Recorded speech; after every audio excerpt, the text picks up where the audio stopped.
in our political system.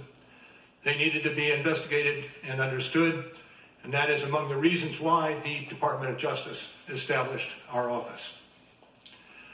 That is also a reason we investigated efforts to obstruct the investigation.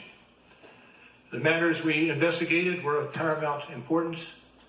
It was critical for us to obtain full and accurate information from every person we questioned. When a subject of an investigation obstructs that investigation or lies to investigators, it strikes at the core of the government's effort to find the truth and hold wrongdoers accountable. Let me say a word about the report.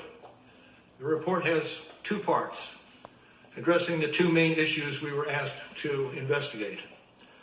The first volume of the report details numerous efforts emanating from Russia to influence the election. This volume includes a discussion of the Trump campaign's response to this activity, as well as our conclusion that there was insufficient evidence to charge a broader conspiracy. And in the second volume, the report describes the results and analysis of our obstruction of justice investigation involving the president. The order appointing the special counsel authorized us to investigate actions that could obstruct the investigation.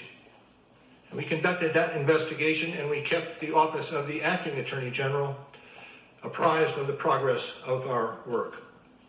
And as set forth in the report, after that investigation, if we had had confidence that the president clearly did not commit a crime, we would have said so. We did not, however, make a determination as to whether the president did commit a crime. The introduction to the volume 2 of our report explains that decision. It explains that under long-standing department policy, a president cannot be charged with a federal crime while he is in office. That is unconstitutional. Even if the charge is kept under seal and hidden from public view, that too is prohibited. The special counsel's office is part of the Department of Justice, and by regulation, it was bound by that department policy. Charging the president with a crime was therefore not an option we could consider.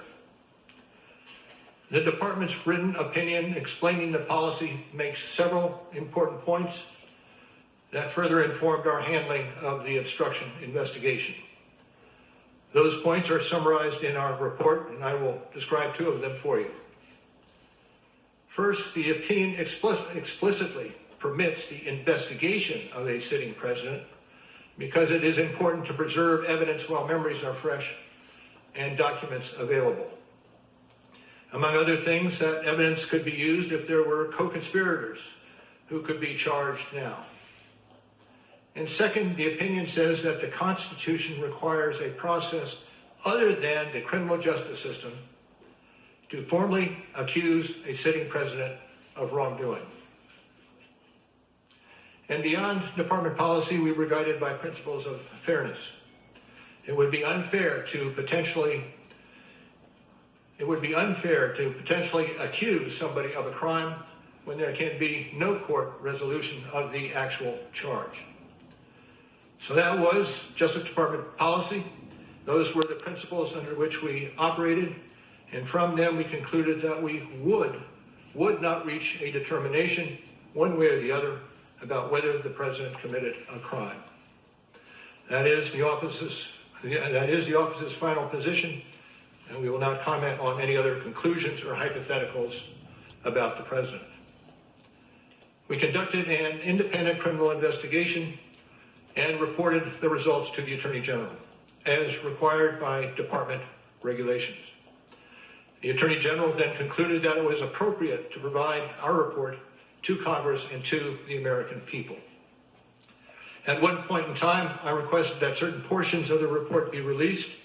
The Attorney General preferred to make the entire report public all at once, and we appreciate that the Attorney General made the report largely public, and I certainly do not question the Attorney General's good faith in that decision.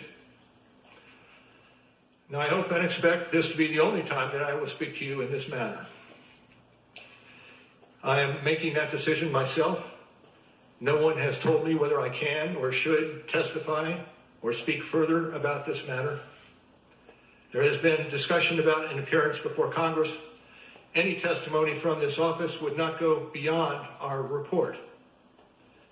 It contains our findings and analysis and the reasons for the decisions we made. We chose those words carefully, and the work speaks for itself. And the report is my testimony. I would not provide information beyond that which is already public in any appearance before Congress. In addition, access to our underlying work product is being decided in a process that does not involve our office. So beyond what I have said here today and what is contained in our written work, I do not believe it is appropriate for me to speak further about the investigation or to comment on the actions of the Justice Department or Congress. And it's for that reason I will not be taking questions today as well.